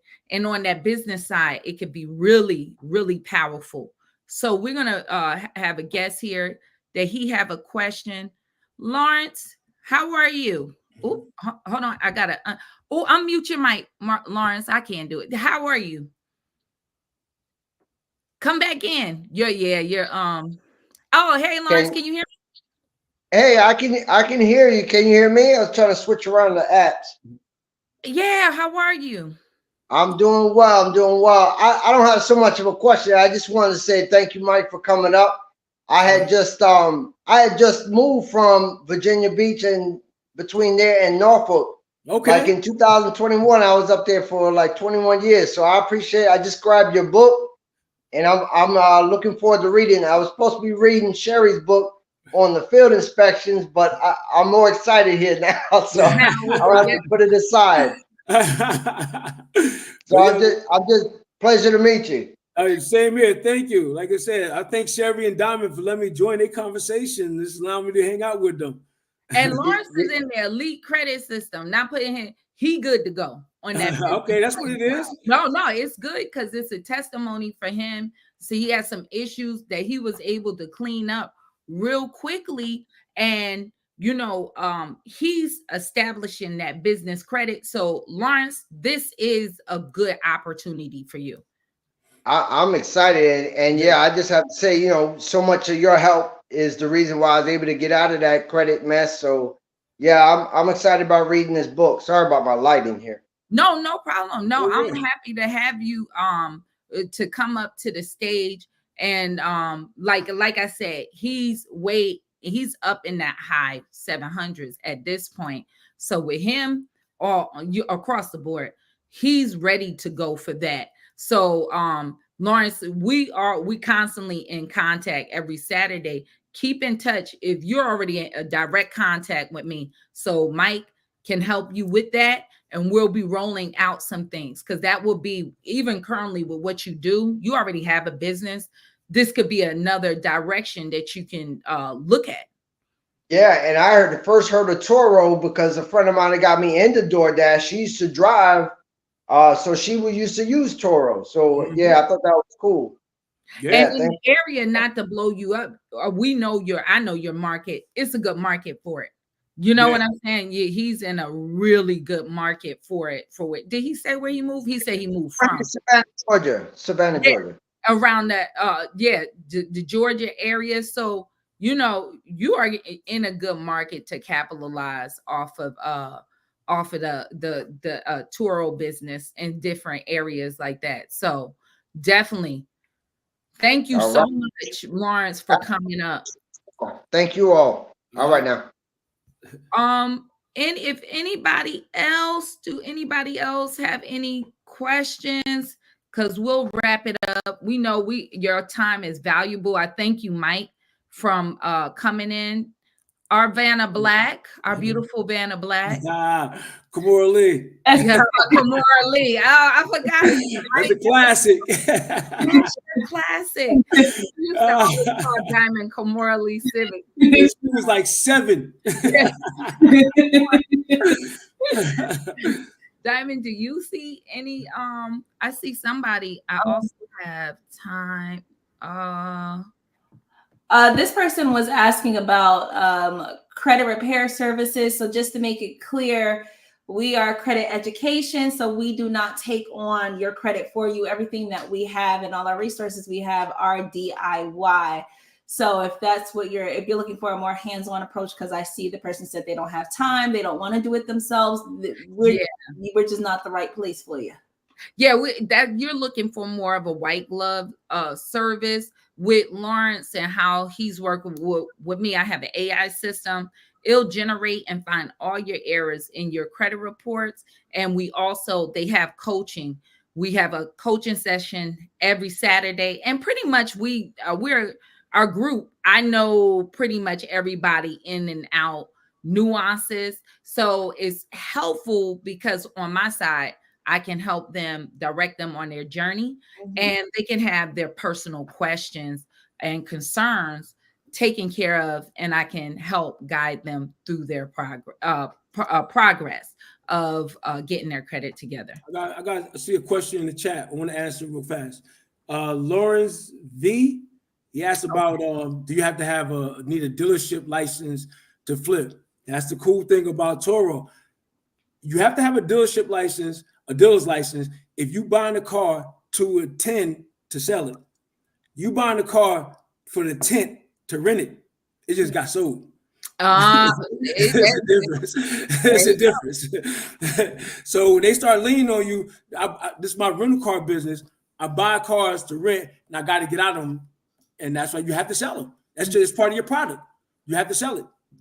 Drop some gems in the thing. I ain't on my phone. Somebody need to drop some gems in the comments. That was a gem right there. Yeah. That was a really, and this is what we're talking about. These conversations, you guys, is about strategies, and we hope that this is a community where you guys can get some information, because trust and believe, me and Diamond, we have some content creators. We have a mastermind, and our conversations, we get blessed every time we do. So like Mike was saying, it's about your connections. And if y'all around people with a bunch of bad credit, child, you got to tap into somebody else. You cannot ask a broke person how to be rich. They don't have the answer for you. They can be very good people, but that area of their life, or in that area, they're blind to. So what we're just saying, you don't get rid of those people, because they're, people have more value than just what they make. But if you're trying to get yourself in a better position, you want to migrate over to people. Because I'm gonna confess, I shared this with Mike. I was like, I'm doing well financially. You'll get the game messed up if you're sitting around the wrong people. Sure. I'll be honest, you'll get the game. When I say you'll get the game messed up, that's like the hawk. Remember what they said? It was the eagle that fell, and he was around chickens. Yeah. And he didn't know his potential, because all he did was hung around the chickens. And then when the other eagle flying, he came down. What's wrong with these chickens? And and he never accepted what he was like. Don't you look like me? Don't you see how I soar? And this, because a chicken can't fly, or they don't fly very far. But so when he accepted hanging around with the chickens, he died living a chicken life when he had a better potential. So this is what we want to say. Don't just hang around chickens. Soar with the eagles. You know what I'm saying? Soar with the eagles. Yeah. We have Nikki Nicole coming to the stage. How are you, Nikki? Good evening, everyone. I just had a question, because I'm trying to find a good investment, and this sounds like a good investment. However, being that it's new to me, I'm just trying to figure out which way to go. Being in like a 750 credit score and having everything, all my ducks in a row on that end, but trying to make a good investment. Do you suggest that we start with the LLC first, or can we start with going ahead and get the car and kind of like double dip? Like can you do both of them at the same time, or? And I'm going to drop for you, Nikki, because I forgot to do this, the other channel in the back, because he's going to be making more content on this subject too, because I'm with you. I'm getting tutored from him on how to come into it. So Mike, what do you suggest would be the best way for her to approach it? I mean, to me, you always want to do your LLC and build your business, like build your business so it could be properly funded. So now all of a sudden you want to be properly funded constantly, so you don't have to never run. But any business that really fails is really it fell because of cash problems. They have cash flow problems. They really fell because of capital. You always want to be properly funded. If you bump your head here and there, okay, cool, you're able to bounce back. But if you ain't properly funded, you're not bouncing back from too much. Okay. Just build your bit, like build your LLC, get your check-ins, your bank check-ins, and then like I said, you slowly start like getting little small business credit cards, and you apply. Especially when you open a relationship bank, like what they call relationship banking. When you open a checking account with that bank, then all of a sudden you're able to apply for their credit card, and they're okay with you. And you don't got to put a lot of money. Some of them be like $100 or $50. Just keep constantly doing that. Just build relationships. That's the main thing. Everybody, that's where the money is being made, in relationships. It ain't about what they say. What you know is about who you know. that's real life. Right. I understand that. And I've done pretty well with that, like building relationships with the facilities that I bank with. I do banking with a few different banks actually, so I can build relationships there. And like I said, I'm just kind of at a standstill because I need to know where to invest. And this is something I certainly can do. I can do the car thing, but I just need to, it's a little scary when you never did it before. So I just want to make sure I'm taking the right steps to go about it without, I mean, of course, everybody makes mistakes, but if I don't have to. Well, it's easy. What you could do is start with your own car. Just sign up for Turo, put your own car in there for a day, and just see how the process goes. And if you feel like the process is good, now all of a sudden, say you do it a couple of times, then you go buy a small car, something that you could get out of, you get in real fast and get out of real fast. And you put that on Turo. See how that goes, and just keep building from that. Just keep baby steps. Right. And he has a video on our channel. Diamond just dropped it, and he have different steps and ways. Because I understand what you're saying. If you can go and subscribe to that channel, because he's gonna put that content. Because I'm with you. Sometimes it's like if I'm blind to something, I need to get more information. Yes. He's going to be dropping that information. And actually, as he travel, you're setting up, even with some of your associates, they're going to bring some information to you, and you're going to feel so much more comfortable because you're not walking blind in the situation. So everybody, click on that video that Diamond have highlighted and subscribe to that channel, because he's going to be bringing that kind of content. And I'm also going to bring other things with business credit, but he's going to focus a lot even on the car business, so you can feel comfortable on which way is going to work best for you.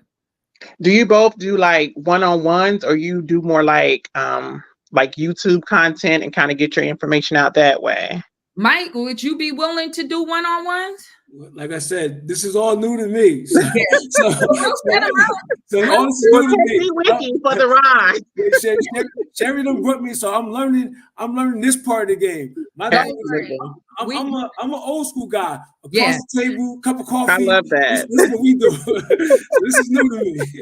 So, well, I'll set him up and we'll talk about it. Thank you for the suggestion. This is why it's good to talk to people, because we can find out what people need. And what we already have a system that if you're willing to, people can schedule time on really coaching with you and go over some of their situations. And Diamond, it can coincide with your schedule. Yes. So like, with your calendar. So you just look at your calendar, and I know he does travel, so it'll be on dates that he's available, and it can line up with you guys' schedule. So thank you so much. Absolutely. Thank you all. Is it better to follow you on YouTube, or do you suggest like a different social media site? With him right now, YouTube, most of his content, because like you said, he's old, not old school. He's not old. That's great though. I'm a man of a certain age. I'm a man of a certain age. He's a middle age. Okay. Well, thank you all. I appreciate your help. Thank you. No, thank you for coming up. We appreciate that feedback. So that's even an option that we can even put on the table. We'll just set up. Diamond is great with setting up systems. And Diamond, drop your stuff too. Yes, please. Because she can help you guys with setting up websites and business strategies on the direction. Now, like, I don't know if y'all, like me and Mike, we're Gen X. We're Gen X, And so if you're Gen X, sometimes you don't want to do all the technology stuff. This is what Vanna Black is for, aka more. She's our go-to on that. And so, like I said, I know we can do that because I was doing that, and she was the one setting it up. So if you guys want even some counseling, if you have a business or a business idea, she strategizing that for a launch. And even if y'all need help with a direction for social media, because I know everybody is so, intimidated by social media, but you can do it where you're not showing yourself to promote your product. And we even know other influencers. So sometimes it might be best if another influencer, sponsor your product. So she has that blueprint to do so. Right. I understand, because it gets overwhelming if you're not really used to like social media and you don't want to put your complete self out there. So it does get to be overwhelming, but I'm certainly willing to travel this road, because I do need to find an investment that works. I mean, just something that actually works. So and with Mike, like you said, people, if y'all more on the private side, don't want to do that social media where you're putting yourself out, but you could still leverage social media. He's that guy too. Like he's saying, selling cars, Facebook, Marketplace, leveraging Turo, so you can kind of strategize around certain laws by doing things a certain way. Okay. So he will definitely help you. Thank you. Thank you. Thank you all. Thank you all. Have a good night. Bye-bye. Really quick, I want to make sure we address a question here from Don. If my credit score is 570 and I start at LLC, is it possible to still get a loan using my projected income? And he's also 21. Well, one thing, we want to either make you money, and in my case, either we want to get you started with income, or we can strategize on ways maybe you could leverage other people's credit to get you money. But for startups, you're going to need somebody with good credit, or you're going to have income flowing in not to do that. Mike, do you have any suggestions? I mean, it's all dependent. Okay, first of all, you have to ask the question. You say 570.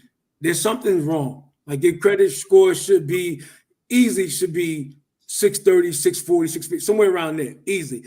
Something that if you got you're using too much, you have too much utilization, so you might end up having to add more trade lines or add something to your card. Like, you have to add something to your credit, so you have the utilization will come down. So something's wrong. So you got to figure out, got to sit down with you and figure out, why is it 570? It shouldn't be 570. Something's going on. Something's wrong. And you got to fix what's wrong. It might be what's wrong is just that you need more credit lines. Yeah, or just that utilization. Yeah, that's a good point. Diamond, drop the elite credit system if you need my help with that. We can do that. And like he said, it depends on where you fall. Yeah. But if you want that business credit and in your current state now, either we need to get some cash flow going to make money in that LLC, because you can get business funding, but you got to make some money if you do have trouble credit, or you can use strategies to leverage somebody else that might be a relative to have good credit. So that's a way. And Ice E Soul might have a channel. Well, he's on my YouTube channel, but he doesn't have an individual channel right now. But if you click the link and subscribe there, you'll be getting the content from Mike here. Yeah. Go ahead, Mike. I'm sorry. I just wanted to make sure.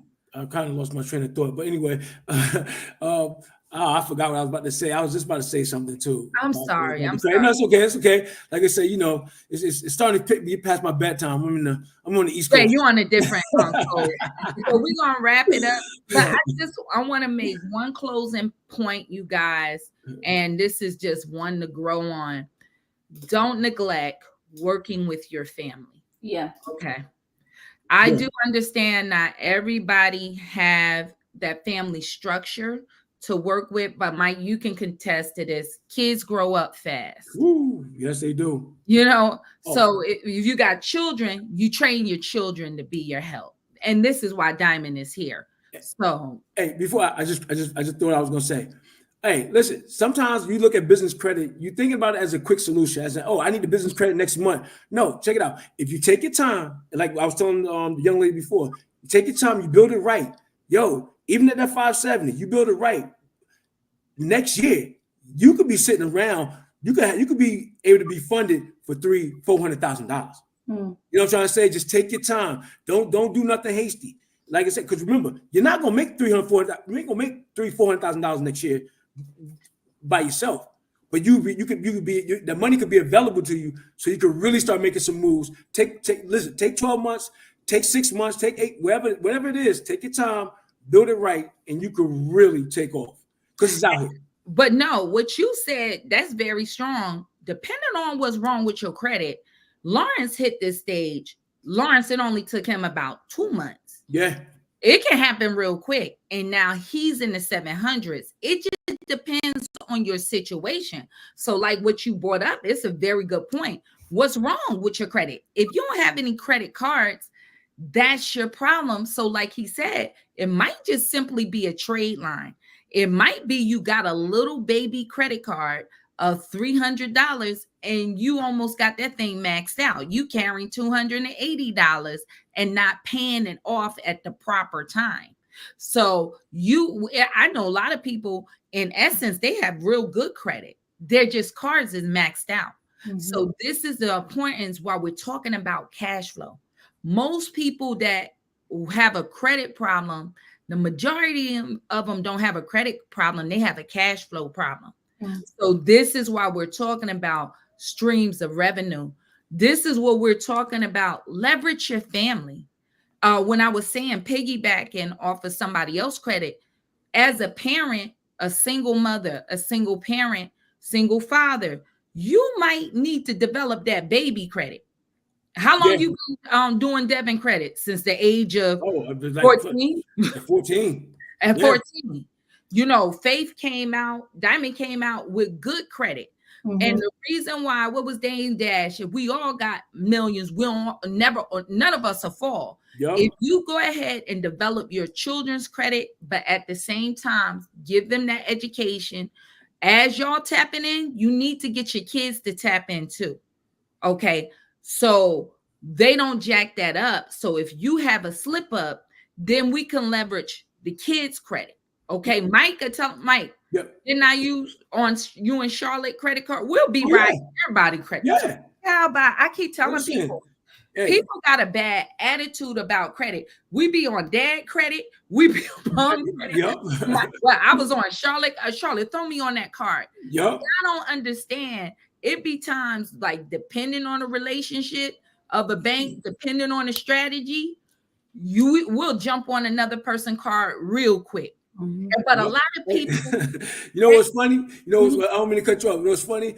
I just realized that you can ask Charlotte. I just realized the other day that, hey, listen, I'm not on. She had like 4 cars that I'm not on, and those cars like 25,000, 30,000. I said, hold on. Call the bank and put me on those cards because I want part of that. Like I said, again, next Friday, I'm gonna have another $100,000 in credit. Like just go all of a sudden, now your utilization just dropped right down. Another thing about leveraging, one more question in the comment section. Lawrence V, again, he asked about he or she, I'm sorry. He asked about concern about the DMV. Okay, cool. If you concerned about the DMV thing, okay, you have another person, your wife, your friend, your cousin, your partner, throw them on your LLC at like a 20%, whatever. And now all of a sudden, if you worry about the 6 cars from DMV, now you got 12 cars you can sell a year for DMV. Add another person. Now you got 8, you know what I'm saying? Now you just keep leveraging people. Just keep leveraging relationships. Just keep doing it. Don't, like I said, don't let nothing stop you from making this bread. And this is what we're talking about right there. Building your kids' credit. When they turn 18, if they on the business, that's another person, like you said, to leverage to sell that. If you got, and I wanted to go to this point, like you said, the point, especially in our community, a lot of times we have gotten away from, we used to work together. I mean, even in America, people, this idea of individualism, like you were saying, I don't want to work with nobody. I'll do, that can really cripple your growth, not working with other people. Many back in the day, a lot of times Jesus was a carpenter because his father was, that people back in the day, family farmer, the kid was a farmer, they worked together, and that kid had a trade. Mr. Joe, with him, his father was that.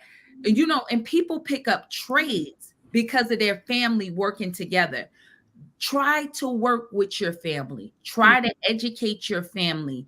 Don't try to be an island by yourself, because if you can work and leverage family and credit, you can grow. I'll be surprised on some attitudes of people.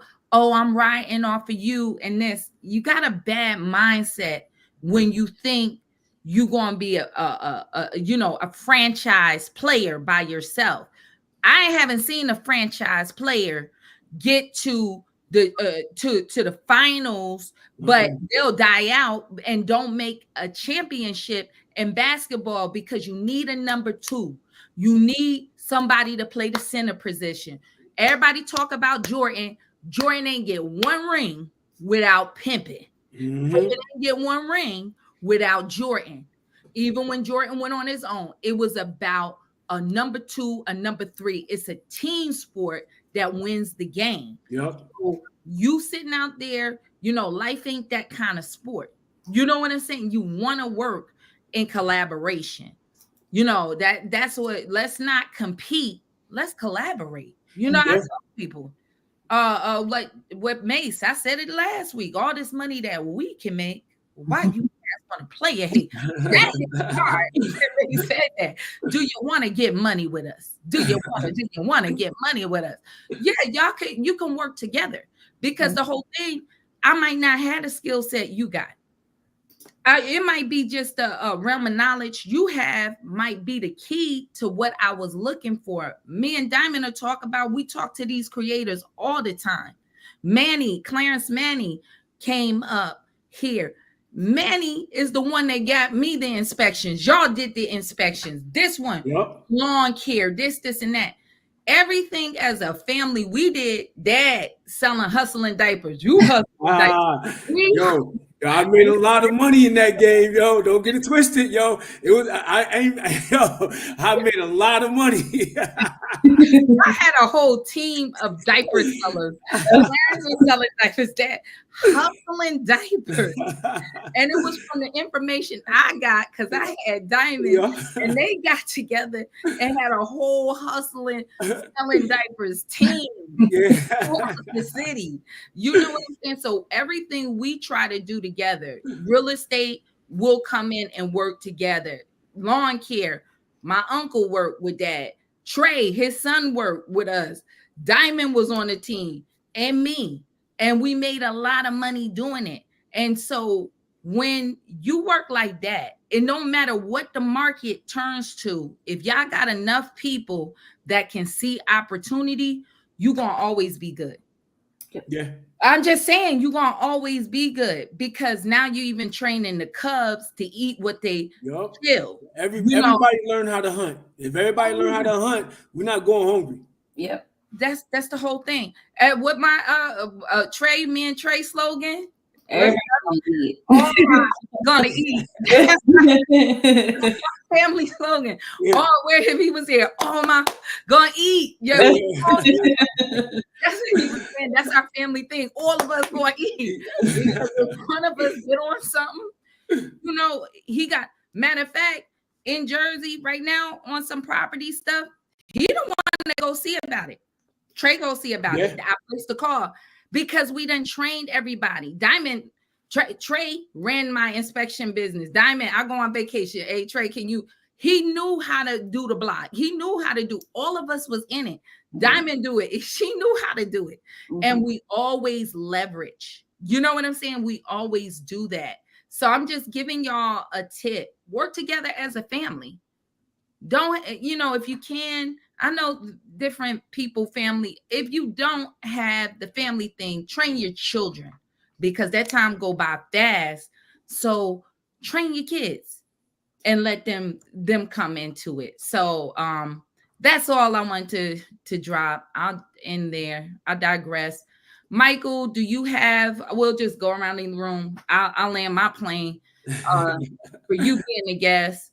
And Diamond, you'll close out because you're always so gracious at doing so. You'll do what in church, the benediction or whatever, or watch between me and thee. So, hey, do you have anything you want to close out and just share for the people, or just a exit? I mean, as like I said, I enjoyed this conversation. I mean, we have conversations all the time, but I just love being up here. I enjoyed it. Enjoyed going through the comments, looking through the comments. So, like I said, I can't wait till I come back. Eventually, you have me back. You're welcome to come and sit on the panel we here every weekend, anytime. And I just want to share, y'all, this ain't put on. This is our family conversations. So I'm going to even have, it hit me today, Dad, maybe up here talking about investing in raw land. Because my father be making raw land pop. He go get it. But, and this is the thing, me and Mike, we was all born, raised like this. This is what it was. Our parents always doing something. We used to hate it too. Like they dragged us to do it. We used to hate it. But because they did it automatically, we bought homes young. We invested in real estate because what they tell us, you gotta buy a home. Whatever you want to do, buy a house. So we would invest and buy. So we just tend to exercise in business because what they had, Black people with a bodega. They had a bodega. Yeah. we was the joint though in Newark. Having all the store. I had the whole arcade games. Yeah. So you couldn't tell us nothing. You couldn't tell me nothing. You couldn't tell us nothing. But they had that. They had landlords, so they were always doing stuff. So we had to do it too. Yeah, So, but again, hold on. But I know you're saying about the bodega. Even though they had it, they lost money at that thing. But the key thing, they kept moving. They kept doing it. Mom and dad, they always try. It's not about you always gonna have a win. Sometimes you're gonna miss shots. You take enough of them, they actually made money because they owned the whole building. Oh, you're right. That's correct. I forgot. Hold on. I forgot about that part. Okay, you're right. I said, I forgot about that. Yeah, you forgot about that. You're right about that. They owned the block. And so no. Because that was parents. They had the bodega, but they owned. But they played it right. They played it right. Yeah, and the rental units upstairs. You know what I'm saying? So when that maybe on the business side, you're right. But when the building got sold, they made it back off the building. You're right. And you're right. And I remember the picture. Our grandfather worked in that building. Yep. I mean, in the business, we always seen, even in our family, we will work together, even on our extended family. Yep. My parents from Alabama, that's their mindset. Now, sometimes we be trying to get them up off of that a little something, like, come on, pull up. But that's just who they are. Is everybody going to work together? You know what I'm saying? So if y'all can create that with all of us, somebody always had it. Yeah. I mean, just with us, our circle, I'm talking about our immediate family and people that know us as a family. We ain't never asked to borrow nobody money outside this circle. Yep. We ain't never had to borrow. I ain't never had to borrow $20. You know what I'm saying? Because somebody always had it. You know what I'm saying? Somebody had it. Just a little story on my brother Mike. I'm going to share this on me in my entitled life. Him and my brother was working at Ford, and my parents always had money, So remember, I was slid in through Christmas, giddy as a 17, 10. And I'm like, Larry told me profit sharing, he got Christmas bonus. He got $200 on it. I said, Mom and Dad, they talking about 200. What you got for me? I was used to getting that. They had it. And so I knew my Christmas money, it was just a stipend they gave to me because I'm a little younger, 7 years younger than him, 5 years. And so he was like, I got 50 for you, $50. And I was like, $50, but when he said the $50, then he said, oh, that's well, let's drop it to 40. And I'm like, $40, really? And then he You said, get some of that back. no, he said, well, that sounds like 25 to me. And I was like, he said, you're super ungrateful. And I said, wow. And so I said, I eat. And then you was like, do I hear 10? And I said, I'll move back. I said, all right. And so came back that Christmas. We came back a couple of weeks. Here's your $25. And that's what he said. This is a lesson in life. You need to be grateful for what you have. Because if you don't be grateful, you won't realize your opportunity. Mhm. Yeah. So, and that stuck with me. And so I just wanted to say, work with family. And that's it. So I'll wrap it up. Michael, anything else? And then I'll go to Diamond. I'm gonna thank you guys for joining in. Thank y'all for listening. We are going to be back here every Saturday, same time, and we're going to have new guests on. The premises are pretty much going to be credited money. And so, yeah, I'm going to drop all of our links in the chat. So it's going to be a lot of links coming y'all way, but I just want to make sure y'all have everything. And that's it. And also for our guests for next week. Oh, that's going to be a treat for y'all. Yes, it's going to be we're going to have some great guests for next week. And have your kids tune in to this young man. We are slated to have him on. I have to shout this out. He's 21 or 23. Y'all, he making, I don't want to put his business out in the street. He making he making way over 100,000. Is it even a year and a couple of months? He's getting that bag and he's doing it off of social media. And he got over 1 million followers on TikTok. Mm-hmm. And so if y'all have teenagers, y'all need to really get in on this next one. And he's doing it all with affiliate marketing, and him and his partner is going to be on. Yeah. So make sure y'all check it out. I'm looking forward to really for him to come and share his information. Yes. So yeah, okay, guys, I'm putting the links down below, and also because I know there was a lot of people concerned they came in late, they want to make sure they can catch the replay. The replay is always available immediately after we're done, and all the links will also be there, so y'all not missing out on anything. And shout out to y'all. We almost had 200 people in the building consistently on the live. So thank y'all. Thank y'all. Well, have a wonderful, blessed night, and we will see y'all next week. All right. Thank you. Enjoy your night. All right. Bye-bye.